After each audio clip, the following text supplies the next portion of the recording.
इम्तिहान लगाएं और मरकज़ की अंजील उसके 12वें बाब में हम हैं। हम मरकज़ की अंजील उसके पहले बाब से तफसीर करते आए हैं और खुदावंद के फजल से आज हम बाब 12 के इख्तिताम पर हैं। और ये एक नहायत दिलचस्प हिस्सा है जहां पर मसीह यस्सु सवाल करते हैं। हमने बाब 11 के आखिर और बाब 12 में 4 मुख्तलिफ सवालात यहूदी फिरकों से मसीह पर होते हुए उनका तज़किरा किया और अब मसीह यस्सु ये सवाल करते हैं और आज के मजमून का नाम भी यही है, क्या मसीह इब्ने दाऊद है या उसका रब। यह सवाल दरअसल मसीह यस्सु ने खुद किया। और एक दिलचस्प फैक्ट आपको मैं बताना चाहता हूं। उलमा इकराम जो तारीख मसीहियत के उलमा इकराम हैं वो कहते हैं कि अगर हमारे पास नया अहदनामा जिसको हम अंजील मुकद्दस कहते हैं वो खो जाए तो हमारे पास इब्तदाई कलीसिया जो पहली सदी के उलमा इकराम हुए, खुदावंद के पैरोकार हुए, उनके खुतबात, उनकी किताबें आज तक हमारे पास मौजूद हैं और हम उसमें से पूरा नया अहदनामा यानी कि पूरी अंजील को हासिल कर सकते हैं। इतनी वाफर मिकदार में खुदा के खादमीन ने अंजील मुकद्दस की तालीम दी, प्रचार दिया। और उसी के सिलसिला में एक मुकद्दस हस्ती हुई, उनका नाम है अगस्तीन, और उन्होंने इस सवाल के ऊपर, इस खुतबे के ऊपर एक जामिया जुमला लिखा जो मैं समझता हूं कि इब्तिदा में उसको पेश करना नहायत मुनासिब है। और वो जुमला यूं है, वो मसीह के बारे में कहता है। जब मसीह ने ये सवाल किया तो वो जवाब लिखता है कि मसीह अपनी इंसानियत के मुताबिक दाऊद का बेटा और दाऊद का रब अपनी अलूहियत के मुताबिक है। दरअसल यही सवाल का मकसद है मसीह यस्सु जब ये सवाल करते हैं। सो इससे पहले कि हम इस मतन को पढ़ें, इस पर गौर व खोज करें, मैं बाब 12 और बाब 8 और इसके साथ साथ हम बाब 10 पर भी इस खुतबे में गौर करेंगे। लेकिन अभी सियाको सबाह के लिए मैं आपके सामने बाब 8 और 12 पर गौर करूंगा। बाब 8 दरअसल मैं समझता हूं कि ये साया, ये एक तरपाल के तौर पर, एक एक एक छांव के तौर पर बाब 8 जो है वो नजर आता है हमें 9, 10, 11, 12 और इस तरह 16 अबवाब पर। ये एक अपनी पूरी छाप जो है वो डाले हुए है। हमने बार बार बाब 8 का जिक्र किया, मसीह के उस खास जुमलों पर गौर किया, और फिर हम दोबारा ये बात करेंगे कि बाब 8 में मसीह यस्सु ने एक सवाल पूछा था कि इब्ने आदम को लोग क्या कहते हैं। और जब मसीह ने यह सवाल किया तो उसके शागिर्दों ने कहा कि मसीह, और मसीह यीशु ने कहा कि अब हम क्योंकि यरूशलेम की राह पर हैं तो तुमने अभी इसका जिक्र नहीं करना। लेकिन जब मसीह यीशु यहां पर सवाल कर रहे हैं तो हम इसको देखते हैं कि मसीह यीशु इसी बात को सिखा रहे हैं। अच्छा, एक और बात बाब 8 में हम देखते हैं, जब मसीह यीशु को पतरस कहता है कि तू जिंदा खुदा का बेटा मसीह है, तो 31 आयत में, बाब 8 उसकी 31 आयत में मसीह यीशु फरमाते हैं और वो तालीम देते हैं कि जरूर है कि इब्ने आदम बहुत दुख उठाए اور بزرگ اور سردار کاہن اور فقیہ اسے رد کریں۔ یہ 4 سوال جو 12ویں چیپٹر میں ہوئے، دراصل مسیح کو رد کرنے کے متبادل یا اس کی ہمیں ایک کڑی نظر آتے ہیں، جس میں مسیح کو رد کیا جاتا ہے، مسیح کو پھنسایا جاتا ہے تاکہ مسیح یسوع پھنس جائے اور وہ ہلاک کریں مسیح کو۔ آپ کو یاد ہے ہم نے بات کی تھی مرکز 3 باب، وہاں سے یہ یہودی فرقے کوشش کرنا شروع کرتے ہیں مسیح کو کس طرح اپنے سوالوں میں پھنسائیں اور پھر ہلاک کریں۔ اسی طرح مسیح نے جب بات کر رہا تھا تو 7ویں چیپٹر اور 10ویں چیپٹر میں ہم نے ان سوالات کا بھی ذکر دیکھا، لیکن 12ویں چیپٹر میں ہم دیکھتے ہیں یہ سوال بڑی بہتات کے ساتھ خداوند یسوع مسیح پر کیے جاتے ہیں۔ جب یہ سوال کی جاتے ہیں تو وہ سوال یوں ہیں، ان کاموں کو تو کس اختیار سے کرتا ہے؟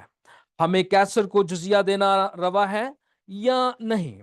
یا پھر یہ سوال ہے قیامت کے دن یہ ایک عورت جس کی شادی 7 بھائیوں کے ساتھ ہوئی، ان کی میں سے کس کی بیوی ہوگی؟ کیونکہ یہ لوگ جو فرقہ تھا صدوقی، یہ قیامت پر ایمان نہیں رکھتے تھے۔ پھر ہمارے پاس آخری سوال آتا ہے فقیہوں سے جو شرع کے عالم ہے، اور وہ کہتے ہیں کہ شریعت میں سب سے بڑا حکم کون سا ہے؟ ہم ان باتوں کو دیکھتے ہیں اور یہ سوال دراصل ہمیں اس ایک اہم چیز کی طرف لے جاتے ہیں، سوچنے پر مجبور کرتے ہیں، اور وہ بات کیا ہے؟ پہلی بات، وہ مسیح کو پھنسانا چاہتے ہیں، مسیح کو ہلاک کرنا چاہتے ہیں۔ دوسری بات، ان میں وہ مسیح کو جاننا بھی چاہتے ہیں کہ مسیح کون ہے۔ مثال کے طور پر پہلا سوال کیا گیا تھا کہ تو یہ کام کس کے اختیار میں کرتا ہے؟ ٹھیک ہے، یہ سارے سوال اس بات کی طرف ہمیں لے جاتے ہیں کہ مسیح کون ہے، تو کون ہے، ہمیں بتا اپنے بارے میں۔ یہی بات دراصل ہم ان 4 سوالوں میں دیکھتے ہیں، اور چونکہ ان کے سوال دراصل مسیح کو پھنسانا، ہلاک کرنا اور کتاب مقدس سے باہر سے تھے، ان کے سوال اپنی طرف سے تھے، نہ کہ کتاب مقدس میں سے۔ ان کے سوال اپنی منافقت میں سے تھے، نہ کہ کلام مقدس کی دلیل کے ساتھ۔ اور حیرانگی کی بات ہے، مسیح یسوع نے ان کا جواب دیا اور ان کو بتایا کہ تم گمراہ ہو، نہ خدا کی قدرت کو جانتے ہو اور نہ خدا کے کلام کو۔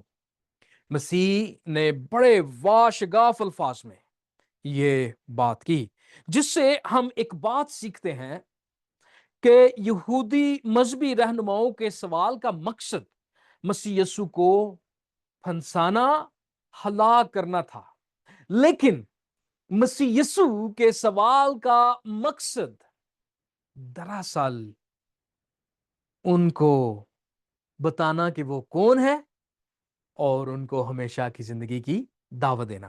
آئے ہم کلام مقدس میں سے 12ویں باب اور اس کی 35ویں آیت سے پڑھیں، اور اس طرح ہم حصہ بہ حصہ ہم کلام مقدس میں سے سیکھیں گے۔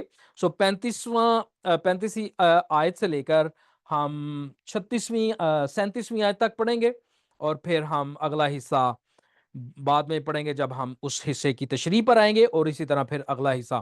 ہمارے پاس 3 حصے ہیں۔ مسیح کا سوال ہے، پھر مسیح یسوع ان مذہبی رہنماؤں کی منافقت کے اوپر بات کرتے ہیں، پھر تیسری بات مسیح حلیمی پر اور دل کی گہرائی اور عطائد کے اوپر بات کرتے ہیں۔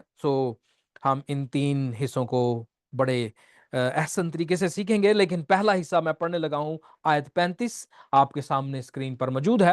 پھر یسوع نے ہیکل میں تعلیم دیتے وقت یہ کہا کہ فقیہ کیوں کر کہتے ہیں کہ مسیح داؤد کا بیٹا ہے۔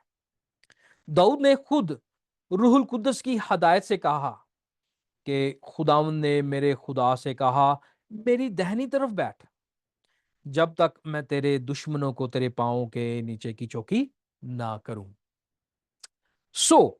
یہاں پر یہ سوال اس بات کی طرف ہمیں لے جاتا ہے کہ ہم جان سکیں کہ مسیح یسوع ان 4 سوالوں کے جواب میں نہ صرف ان 4 فرقوں کو لاجواب کر دیتے ہیں، بلکہ اب مسیح یسوع خود سوال کرتے ہیں، اور اس کا مقصد مسیح کی پہچان ہے۔ مسیح کون ہے؟ ان کے درمیان کون کھڑا ہے؟ اور یہ سوال دراصل زبور 110 اس کی پہلی آیت سے ہے۔ یہ وہ حصہ ہے جہاں پر ہم دیکھتے ہیں کہ مسیح یسوع دراصل ان کے اس حصہ سے بات کرتے ہیں جہاں پر وہ متفق ہیں۔ یہ چاروں فرقے اس بات پر متفق تھے کہ مسیحا آئے گا، اور جب ہم اس بات کو دیکھتے ہیں تو ہمیں بہت ساری باتوں کا علم ہوتا ہے۔ مثال کے طور پر جب ہم دیکھتے ہیں مسیح یسوع کی گفت تشنید باب 10 میں، اور ایک مذہبی رہنما جو فقیہ ہے، شرع کا عالم ہے، وہ سوال کرتا ہے کہ میں ہمیشہ کی زندگی کیسے پاؤں؟ لیکن مسیح یسوع کہتے ہیں کہ خدا کی بادشاہت میں داخل ہونا نہایت مشکل ہے، کیونکہ وہ امیر شخص تھا۔ مسیح نے کہا اپنا سب کچھ بیچ اور میرے پیچھے ہو لے، اور وہ ایسا نہ کر سکا۔ اس کا مقصد کہ اپنا سب کچھ بیچ اور میرے پیچھے ہو لے، اس بات کی طرف دلیل دیتا ہے کہ خدا کی بادشاہت میں داخل ہونا، جنت الفردوس میں جانا، دراصل اتنا آسان نہیں جتنا لوگوں نے بنا ڈالا ہے۔ ہمیں بتایا جاتا ہے کہ ہم نیک اعمال کریں گے اور ان کے بلبوتے پر ہم جنت میں جائیں گے یا جنت الفردوس میں جائیں گے، جبکہ ہم اس بات کو بھول جاتے ہیں کہ گناہ دراصل خدا جو لامحدود، جو کسی کی سمجھ میں نہ آنے والا خدا، یعنی کہ وہ اتنا بڑا ہے کہ کوئی کلی طور پر اس کو جان نہیں سکتا، اس کے خلاف ہوا۔ اور کیونکہ خدا نے شریعت بخشی دانت کے بدلے دانت، اور اگر انسان نے خدا کے خلاف گناہ کیا ہے تو اس کا مطلب ہے کہ اس نے بہت بڑا گناہ کیا ہے۔ یہ چھوٹا سا ایک کام تھا جو خداوند یسوع مسیح نے اس امیر شخص کو کہا کہ اپنا سب کچھ بیچ اور میرے پیچھے ہو لے، اور لکھا ہے کہ وہ مالدار تھا اور اس نے بہت افسوس کیا، اس بات پر رنجیدہ ہوا اور چلا گیا۔ مسیح یسوع نے یہ سٹیٹمنٹ دی کہ خدا کی بادشاہی میں داخل ہونا نہایت مشکل ہے۔ پھر شاگرد اس کی باتوں سے حیران ہوئے۔ اب ظاہر ہے، اب شریعت کا وہ عالم ہے اور وہ مسیح کی اس بات کو ٹھکرا کے چلا جاتا ہے، اور مسیح کہتے ہیں کہ یہ بات دراصل میں خدا کی بادشاہی میں داخل ہونا نہایت مشکل ہے۔ تو شاگرد سوال کرتے ہیں، شاگرد اس کی باتوں سے حیران ہوئے۔ یسوع نے پھر جواب میں ان سے کہا، بچوں، جو لوگ دولت پر بھروسہ رکھتے ہیں ان کے لیے خدا کی بادشاہت میں داخل ہونا کیا ہی مشکل ہے۔ سنیں، یہ مسیح اب تمثیل دیتے ہیں کیسا مشکل ہے اونٹ کا سوئی کے ناکے میں سے گزر جانا۔ اس لیے اس سے آسان ہے کہ دولت مند خدا کی بادشاہی میں داخل ہو۔ وہ نہایت ہی حیران ہو کر اسے کہنے لگے، پھر کون نجات پا سکتا ہے؟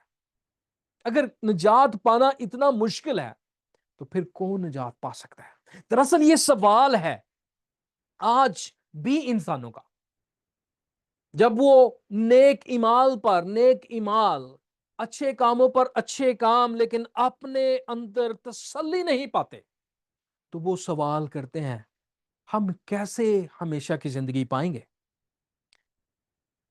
एक और सवाल हमसे किया जाता है, खसूसी तौर पर मसीहियों के साथ, और यही सवाल दरअसल मसीह यस्सु फकीयों को, जो शरा के आलम हैं, उनको करते हैं। और ये सवाल क्या है कि मसीह कौन है? क्या वो दाऊद का बेटा है या उसका खुदावंद? दूसरे मायनों में हमें पूछा जाता है कि मसीह तो सिर्फ बशर था, वो इलाही जात कैसे हो सकता है? और यहां पर ये सवाल कि नजात कौन पा सकता है, इस बात को अय्या करती है कि गुनाह जो खुदा ताला की जात के खिलाफ हुआ, एक गुनाह बाग अदन में हुआ, एक गुनाह जन्नत के बाग में हुआ, उसकी बदौलत है वो खूबसूरत जात, वो जबरदस्त इंसान जो आदम था, वो खुदा की हजूरी से निकल आया। अब कई लोग कहते हैं कि वो गुनाह भी नहीं था। आप हैरान हो इस इस सोच के ऊपर, उसको वो गुनाह भी नहीं गिनते, लेकिन फिर भी वो बाग अदन में से निकाल दिया गया। खुदा की पाकीज़गी, खुदा की कुदरत इतनी बड़ी, इतनी उत्तम और इतनी खूबसूरत है कि गुनाह या गुनाह का तस्वर उसकी जात या उस जगह में दाखिल नहीं हो सकता। इसलिए निजात पाना नहायत मुश्किल है। इसलिए कोई इंसान निजात नहीं पा सकता। इसलिए ये सवाल कि दाऊद मसीह का वो बाप है या मसीह उसका खुदावंद है। दूसरे मायनों में मसीह दाऊद का बेटा है या मसीह उसका खुदावंद, ये नहायत अहमियत पकड़ लेता है। क्यों? क्योंकि आपको दूसरा सैमुएल उसके 7वें बाब में इसकी तफसीर मिलेगी, नबूवत मिलेगी। हजरत दाऊद को बताया गया था कि तेरे सुलभ से मसीह आएगा, और इसीलिए जबूर 110 में ये बताया जाता है कि यहोवा एदोनाई से कहता है। किससे कहता है? यहोवा एदोनाई। ये दोनों इब्रानी के लफ्ज हैं और दोनों अल्फाज खुदा के लिए इस्तेमाल हुए। और जब हम इनकी यहूदी तफासिर पढ़ते हैं तो हमें और ज्यादा जबरदस्त बातें नजर आती हैं कि मसीह यीशु दरअसल रबियों के नजदीक भी मसीहा बशर होने के साथ साथ इलाही जात रखता था। इसीलिए जब हम मसीह पर ईमान लाते हैं तो निजात पा सकते हैं। इंसान से निजात पाना नामुमकिन है, लेकिन मसीह यीशु क्या कहते हैं? खुदा से हो सकता है। अगर आप मरकस की इंजील उसका 10वां बाब पढ़ें 24 से 27, तो ये डिस्कशन जो मैंने अभी आपके सामने पेश की वहां से है। अब जब हम रबियों को जबूर 110 उसकी पहली आयत पर और पूरे जबूर पर तशरीह करते हुए देखते हैं तो उनके दरमियान ये डिस्कशन हम सीखते हैं। मिसाल के तौर पर सेनहेड्रिन के जो तालमूद है उसके पेज नंबर 38 में हम ये बहस देखते हैं रब्बी इक्वा और रब्बी यूसी के दरमियान। रब्बी इक्वा कहता है कि ये जो तख्त की बात है, दानियल की किताब उसके 7वें बाब की 9वीं आयत में, ये आपको स्क्रीन पर भी आप देख सकते हैं। तो यहां पर आपको नजर आएगा दानियल 7 बाब और उसके 9वें आयत में तख्त की बात है। तो रबी जो इक्वा है वो दलील देता है कि ये तख्त दरअसल खुदा का है और उसके साथ दाऊद का तख्त है। तो हम सीखते हैं हजरत ये रब्बी यूसी से, वो इससे इख्तलाफ करता है। वो कहता है कि अगर हम ऐसा सोचेंगे तो ये खुदा के यहाँ बेइज्जती की बात है। इंसान कैसे उसके साथ तख्त पर बैठ सकता है। कोई इंसान खुदा के साथ कैसे बैठ सकता है? सो ये इख्तलाफ हम देखते हैं, जिससे हम जानते हैं कि रब्बी यूसी इस बात की तस्दीक करता है कि मसीह यस्सु यानी कि मसीहा जो है वो इलाही जात है। इससे आगे हम मिद्राश को अगर पढ़ें तो मिद्राश इस बात की तस्दीक करती है कि जब लिखा है कि यहोवा एदोनोई से कहता है कि मेरे दाहिने हाथ पर बैठ, तो दरअसल मसीह के बारे में है। यहां पर है कि मसीह को मुखातब किया गया और कहा गया कि वो खुदा के दाएं हाथ पर बैठ जाए। हम देखते हैं इन बातों में से, इन तशरीहात में से, इन तफासीर में से जो मसीह से पहले हो चुकी, और हम सीखते हैं कि यहूदी रबियों के नजदीक मसीहा दरअसल एक इलाही जात के तौर पर पेश किया जाता है। इसलिए इसलिए हम मसीह यसु के वसीला से नजात की दलील पेश करते हैं। इसलिए यह सवाल नहायत अहम बन जाता है कि यहूदी जो रब्बी हैं उधर खड़े, वो मसीह यसु को पहचान जाएं, समझें कि वो सिर्फ बशर नहीं बल्कि इलाही जात भी है। और मजे की बात है, जब कलीसिया की तारीख में, चर्च की हिस्ट्री में हमें पहला खुतबा सुनने को मिलता है हजरत पतरस रसूल से, जो आप स्क्रीन पर भी देखेंगे, वो इमाल की किताब दूसरे बाब और उसकी 33 से 36 आयत में बड़ी खूबसूरती से इसी आयत की तशरीह करते हुए मसीह को खुदावंद भी साबित करता है और मसीह भी साबित करता है। आए हम पढ़ें। यहां पर लिखा है, पस खुदा के दाहिने हाथ से सर बुलंद होकर और बाप से वो रूहुल कुद्दस हासिल करके जिसका वादा किया गया था, उसने ये नाजल किया जो तुम देखते और सुनते हो, क्योंकि दाऊद तो आसमान पर नहीं चढ़ा, लेकिन वो खुद कहता है कि खुदावंद ने मेरे खुदावंद से कहा, यहोवा ने मेरे एदोनाई से कहा, मेरी दाहिनी तरफ बैठ, जब तक मैं तेरे दुश्मनों को तेरे पांव तले की चौकी ना कर दूं। जबूर 110 उसकी पहली आयत यहां पर पतरस कोट करते हैं और कहते हैं, बस इसराइल का सारा घराना जान ले कि खुदा ने, यहोवा ने उसे, यसु को जिससे तुमने मसलूब किया, खुदावंद भी किया और मसीह भी। अब इस सारी डिस्कशन में हम तीन बातें सीखते हैं। पहली बात है यसु मसीह का सवाल करने का मकसद इन चार फिरकों को बताना कि वो कौन है। दूसरा, यसु मसीह के सवाल करने का मकसद उनको फंसाना नहीं बल्कि उन्हें जिंदगी की बातों की तरफ दावत देना है। तीसरा, यसु मसीह ये वाजा करते हैं कि उनके अंदर उन्होंने मसीह को रद्द कर दिया, और ये रद्द किया जाना यसाया 53 बाब के मुताबिक है। ये रद्द किया जाना मरकस की अंजील उसके 8वें बाब के मुताबिक मसीह ने पहले बता दिया। यहां पर हम सीखते हैं कि मसीह यस्सु बेशक हजरत दाऊद की नस्ल से हैं, और ये वादा हजरत दाऊद के साथ किया गया था। इसीलिए मत्ती की अंजील उसके पहले बाब को, जब पहले बाब की पहली आयत को हम पढ़ते हैं, यानी कि अंजील मुकद्दस खुलती है, तो हमें बताया जाता है कि मसीह यस्सु इब्ने दाऊद है। वजह क्या है? उस नबूवत के बारे में इशारा। और जब हमें बताया जाता है कि इब्ने दाऊद है, तो दूसरा सैमुएल उसके 7वें बाब में वाज़ेह तौर पर इस बात की भी दलील दी गई है कि मसीह दरअसल खुदा का बेटा है। हमने अपनी तरफ से खुदा के बेटे की जो लकब है वो अपनी तरफ से नहीं बनाया, बल्कि ये कलाम मुकद्दस, तुरैत, जबूर और सहाइफ अंबिया में पाया गया है। जबूर 2 में इस बात की हमें तस्दीक मिलती है।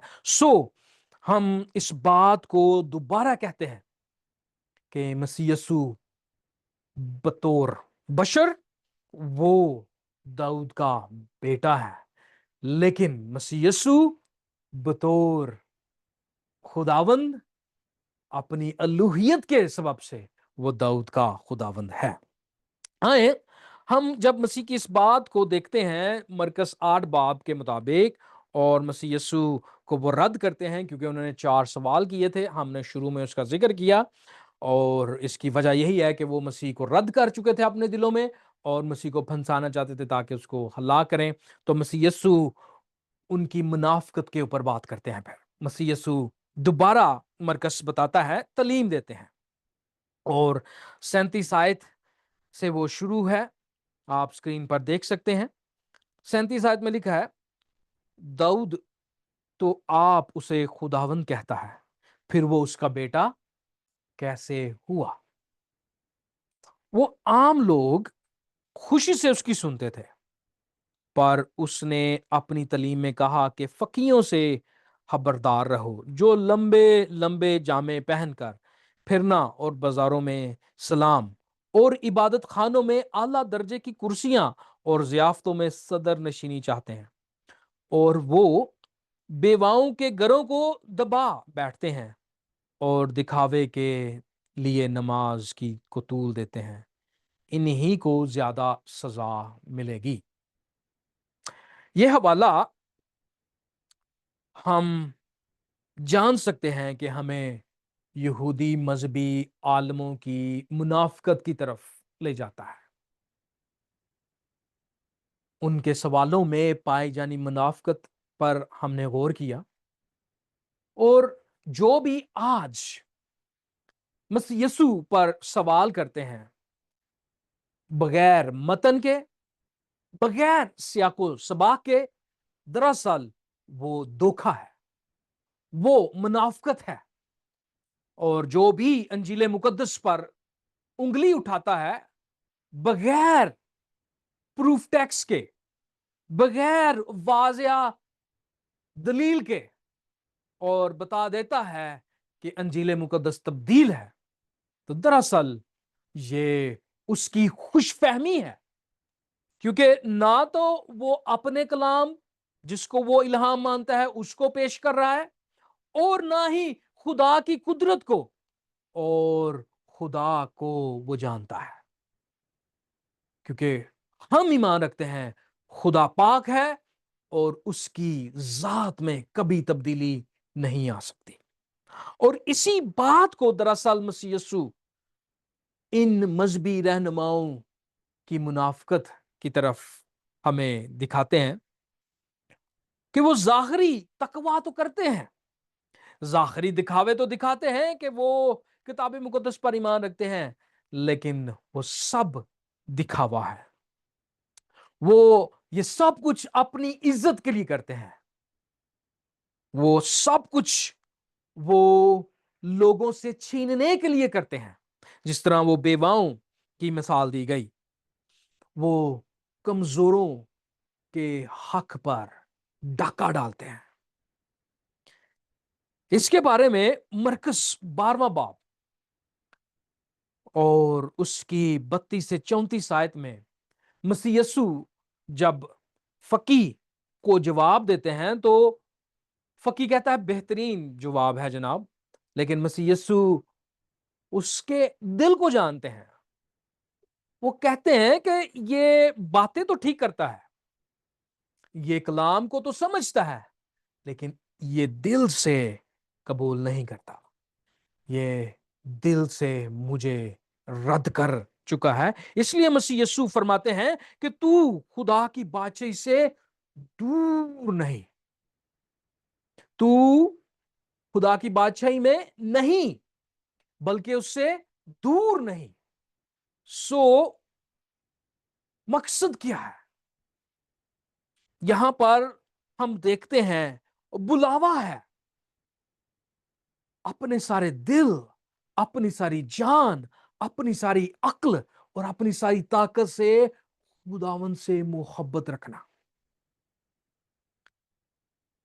हम देखते हैं कि इन मजहबी रहनुमाओं कि खुदा से मोहब्बत दरअसल उनकी मुनाफकत में है, ना कि हकीकी मोहब्बत। मत्ती की इंजील उसके 23वें बाब और उसकी पहली 3 आयत में भी हम इनको देख सकते हैं। मसीह यीशु कहते हैं कि उस वक्त यीशु ने भीड़ से और अपने शागिर्दों से बातें की और कहीं के फकीहा और फरीसी मूसा की गद्दी पर बैठे हैं। बस जो कुछ वो तुम्हें बताएं वो सब करो, क्योंकि वो तौरात शरीफ में से पढ़ रहे हैं और मानो, लेकिन उनके से काम ना करो, क्योंकि वो कहते हैं और करते नहीं। ये दलील मसीह यीशु हमें देते हैं। और मरकस ही की इंजील में हम 7वें बाब और उसकी 5 से 9 आयत को अभी पढ़ते हैं, जो स्क्रीन पर आपको नजर भी आएंगी। और उसमें हम देखते हैं कि मसीह यीशु कैसे उनकी मुनाफकत के बारे में यशायाह नबी की नबूवत को पेश करते हैं और देखते हैं कि वो कलाम मुकद्दस को अपनी रवायात, अपनी बात को दुरुस्त साबित करने के लिए खुदा के कलाम को भी रद्द कर देते हैं। आए हम इसको पढ़ें। लिखा है, बस फरीसियों और फकीहों ने उससे पूछा, क्या सबब है कि तेरे शागिर्द बुजुर्गों की रवायत पर नहीं चलते, बल्कि नापाक हाथों से खाना खाते हैं? उसने उनसे कहा, यशायाह ने तुम रियाकारों के हक में क्या खूब कहा है। सवाल है बुजुर्गों की रवायत, और मसीह यीशु कहते हैं कि यशायाह नबी ने तुम रियाकारों के हक में क्या खूब नबूवत की। ये लोग होंठों से तो मेरी ताजीम करते हैं, लेकिन इनके दिल मुझसे दूर हैं। मुनाफकत की ये हद है। और आगे मसीह फरमाते हैं, और ये बेफायदा मेरी परस्तिश करते हैं। यशायाह नबी को वो पेश करते हुए बताते हैं, क्योंकि इंसानी अहकाम की तालीम देते हैं, तुम खुदा के हुक्म को तर्क करके आदमियों की रवायत को कायम रखते हो। और उसने उनसे कहा, तुम अपनी रवायत को मानने के लिए खुदा के हुक्म को बिल्कुल रद्द कर देते हो। जो बंदा ऐसा करता है, मसीह यीशु ने उसको शैतान कहा। यह बात मरकस की इंजील 8वें बाब में मौजूद है। जब मसीह अपनी सलीबी कुर्बानी के बारे में बात करते हैं, तो पतरस कहता है कि खुदावंद, खुदा ना करे कि ऐसा हो। और मसीह यीशु से क्या कहते हैं कि ऐ शैतान दूर हो। बात यही है कि तुम अपनी रवायत को मानने के लिए इंसानों की बात को ज्यादा तरजीह देते हो बानिस्बत खुदा की बात को। दूसरे मायनों में खुदा के कलाम को जो तरजीह नहीं देता, मसीह यीशु उसको शैतान कहते हैं, और सादा जुबान में मुनाफिक। इस बात की हकीकत मसीह यीशु और ज्यादा गहरे अंदाज से हमें सिखाते हैं अगले हिस्सा में। और जब हम इसको पढ़ते हैं, ये 41वीं आयत है, ये आखिरी हिस्सा है, ईमान में जिम्मेदारी का वजन। और आयत 41 से 44 तक हम इसको देखते हैं। यहां पर लिखा है, फिर वो हैकल के खजाना के सामने बैठा देख रहा था कि लोग हैकल के खजाना में पैसे किस तरह डालते हैं, और बथेरे दौलतमंद बहुत कुछ डाल रहे थे। इतने में एक कंगाल, लफ्ज है कंगाल, बेवा ने आकर 2 दमड़ियां यानी एक देला डाला। उसने अपने शागिर्दों को पास बुलाकर उनसे कहा, मैं तुमसे सच कहता हूं कि जो हैकल के खजाना में डाल रहे हैं, इस कंगाल बेवा ने उन सब से ज्यादा डाला, क्योंकि सबों ने अपने माल की बहुतात से डाला, मगर इसने अपनी नादारी की हालत में जो कुछ इसका था, यानी अपनी सारी रोजी डाल दी। अगर आपने ये हवाला गौर से सुना है, तो ये हवाला आपको उस सवाल की तरफ ले जाएगा جہاں پر یہ پوچھا گیا مسیح سے، فقی نے کہا کہ سب سے بڑا حکم کون سا ہے؟ اور مسیح یسوع فرماتے ہیں کہ تو اپنے سارے دل، اپنی ساری جان، اپنی ساری عقل اور اپنی ساری طاقت سے خداوند سے محبت رکھ۔ یہ بوڑھی عورت، اس کا ایمان ہمیں اس بات کی طرف دعوت دیتا ہے کہ خداوند کے سامنے ہمیں اپنے سارے دل، جان، طاقت، عقل سے محبت رکھنی ہے، نہ کہ ہونٹوں سے۔ مسیح اس کو منافقت اور شیطانی کا درجہ دیتے ہیں، لیکن اس بوڑھی عورت سے وہ ہمیں سکھاتے ہیں کہ کیسے اس نے اپنے سارے دل، اپنی ساری جان، اپنی ساری عقل اور اپنی ساری طاقت سے محبت رکھی۔ مسیح یسوع ایک اور طرف یہ اشارہ ہمیں دلاتے ہیں، جو خروج کی کتاب اس کے 25ویں باب کی پہلی 2 آیات میں خداوند خدا نے موسیٰ کو فرمایا تھا کہ ہدیہ دل کی خوشی کے ساتھ لانا ہے۔ یہ آپ سکرین پر دیکھیں گے، یہاں پر لکھا ہے، اور خداوند نے موسیٰ کو فرمایا بنی اسرائیل سے یہ کہنا کہ میرے لیے نذریں لائیں، میری عبادت کریں، میرے حضور تحفے لائیں، لیکن کیسے؟ اور تم ان میں سے میری نظر لینا جو اپنے دل کی خوشی سے دیں، پھر وہی بات اپنے سارے دل، اپنی ساری جان اور اپنی ساری عقل اور اپنی ساری طاقت سے۔ اس بات کی طرف اشارہ ہے کہ ہم اپنے نیک اعمال، ہم اپنی راست بازی کے کام اور اپنی دکھاوے کے کاموں سے، لمبے لمبے چوگے ڈال کر، لمبی لمبی داڑیاں رکھ کر، لمبے لمبے تویز باندھ کر، مسیح یسوع نے کہہ رہے ہیں اے فقی اور فریسیو، تم کبھی بھی آسمان کی بادشاہی کو حاصل نہیں کر سکتے۔ بلکہ اس بوڑھی عورت سے ہمیں سکھاتے ہیں کہ وہ اپنے معاشرہ میں شاید سب سے کم ترین عورت ہے، کیونکہ وہ کنگال ہے، وہ اپنی ایمانداری اور راست بازی کے کاموں میں شاید کوئی اسے دیکھ نہیں رہا، لیکن اپنی اس شکستہ حالت میں وہ سب کچھ پیش کرتی ہے، کیونکہ وہ جان جاتی ہے کہ میری ساری عقل، میرے سارے دل، میری ساری جان اور میری طاقت کو صرف اور صرف خداوند ہی جان سکتا ہے، اور میں اسی کے سامنے اپنے آپ کو اپنے سارے دل سے پیش کر سکتی ہوں۔ اسی لیے زبور نویس 34 زبور اس کی 18 اور 19 میں بڑی خوبصورت طریقے سے فرماتا ہے خداوند شکستہ دلوں کے نزدیک ہے۔ جب آپ اپنا سب کچھ اس کے پاس لے آتے ہیں تو وہ آپ کے نزدیک ہے، ہنستا جانوں کو بچاتا ہے۔ صادق کی مصیبتیں بہت ہیں، لیکن خداوند اس کو ان سب سے رہائی بخشتا ہے۔ اور یہی بات دراصل مرکز 2 باب میں مسیح یسوع نے فرما دی تھی کہ میں تندرستوں کو نہیں، راست بازوں کو نہیں، بلکہ بیماروں کو اور گناہ گاروں کو بلانے آیا ہوں۔